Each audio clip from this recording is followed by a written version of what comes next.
बहुत समय पहले की बात है। एक छोटे से गांव में एक समृद्ध और खुशहाल किसान रहता था जिसका नाम हरिदास था। हरिदास की फसलें हर साल भरपूर होती थीं और उसका जीवन संतुष्टिपूर्ण था। गांव में हर कोई उसकी मेहनत और समर्पण की तारीफ करता था। लेकिन हरिदास की एक आदत थी जो उसे बाकी लोगों से अलग बनाती थी। वह समय की कीमत को बहुत अच्छे से समझता था। हरिदास के घर में एक पुराना घड़ी हुआ करती थी जो उसके दादा द्वारा उसे विरासत में मिली थी। यह घड़ी साधारण नहीं थी, इसमें एक विशेष गहना था जो हर बार की धड़कन के साथ चमकता था। हरिदास की दादी ने उसे बताया था कि यह घड़ी समय के महत्व को दर्शाती है और इसका सही उपयोग करने से ही जीवन में सफलता मिलती है। एक दिन गांव में एक महान ज्ञानी साधु बाबा आए। गांव वाले उन्हें सुनने के लिए एकत्रित हुए और उन्होंने साधु बाबा से ज्ञान प्राप्त करने की इच्छा जताई। हरिदास भी बाबा के दर्शन करने गया और बाबा ने कहा कि वे एक विशेष रहस्य बताएंगे, लेकिन इसके लिए एक चुनौती पूरी करनी होगी। बाबा ने कहा, मैं तुम्हें एक पुराना किताब दूंगा जिसमें जीवन की महत्वपूर्ण बातें लिखी हैं, लेकिन तुम्हें इसे तब ही पढ़ना होगा जब तुम अपने समय का सही उपयोग करके एक विशिष्ट काम पूरा कर सको। हरिदास ने चुनौती स्वीकार कर ली। बाबा ने उसे एक छोटी सी किताब दी और कहा, इस किताब में समय के महत्व पर एक खास मंत्र है, लेकिन इसके पहले तुम्हें एक महत्वपूर्ण काम करना होगा।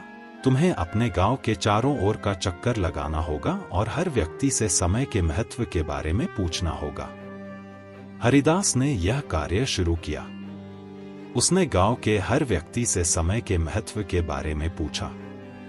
उसने पाया कि अधिकांश लोग समय को व्यर्थ मानते हैं और जीवन में इसे सही से उपयोग नहीं करते। कुछ लोग समय को केवल काम के लिए मानते थे, जबकि कुछ इसे बस बीतने के लिए समझते थे। हरिदास ने फिर सोचा कि इस ज्ञान को व्यावहारिक रूप से कैसे लागू किया जा सकता है। उसने निर्णय लिया कि वह अपनी खुद की आदतों को बदलकर और समय का सदुपयोग करके देखेगा। वह अपने खेत के काम को पहले से भी अधिक व्यवस्थित तरीके से करने लगा और अपने दिन की योजना अच्छी तरह से बनाने लगा। उसने अपने समय को न केवल खेती बल्कि शिक्षा और समाज सेवा के लिए भी विभाजित किया। समय के साथ हरिदास ने देखा कि उसके काम की गुणवत्ता और मात्रा दोनों में सुधार हुआ।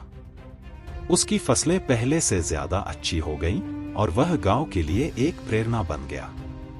उसने गांव में एक स्कूल स्थापित किया जहां बच्चों को समय का महत्व और शिक्षा दोनों सिखाई जाती थी। हरिदास ने अपने जीवन की इस नई दिशा को देखकर संतोष और खुशी महसूस की। उसने महसूस किया कि समय की कीमत जानना और उसका सही उपयोग करना जीवन को सार्थक बना देता है।